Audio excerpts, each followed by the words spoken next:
ধন্যবাদ। আপনি জানেন যে human rights and piece for Bangladesh এর পক্ষে মঞ্জুর মোর্শেদ 2009 সালে একটা রিট পিটিশন যে 3503 2009 ওই রিট পিটিশনের আলোকে আমাদের বুড়িগঙ্গা, শীতলক্ষ্যা এবং তুরাগ বালু এই চারটি নদীর সীমানা নির্ধারণ, সীমানা পিলার স্থাপনের জন্য জেলা প্রশাসক মহোদয়কে নির্দেশনা প্রদান, সেই অনুযায়ী বিআরডব্লিউটিএ এবং গণপূর্ত অধিদপ্তর বিআরডব্লিউটিএ যৌথভাবে এই বুড়িগঙ্গা নদীর তীরে কিন্তু আমরা সীমানা পিলার স্থাপন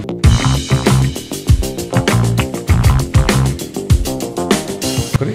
সেই সীমানা পিলারের অভ্যন্তরে 2009 সাল থেকেই আমাদের কিন্তু উচ্ছেদ অভিযান পরিচালনা করি। কিন্তু গত 5 আগস্টের পরে পরিবর্তিত পরিস্থিতির কারণে আমাদের উচ্ছেদ অভিযান ব্যাহত হয়।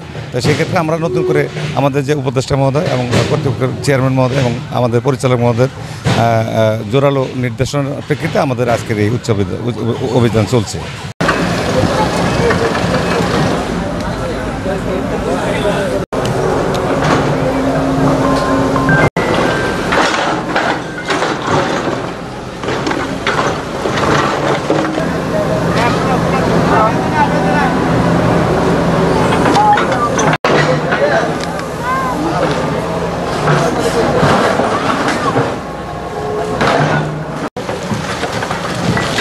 তার মতো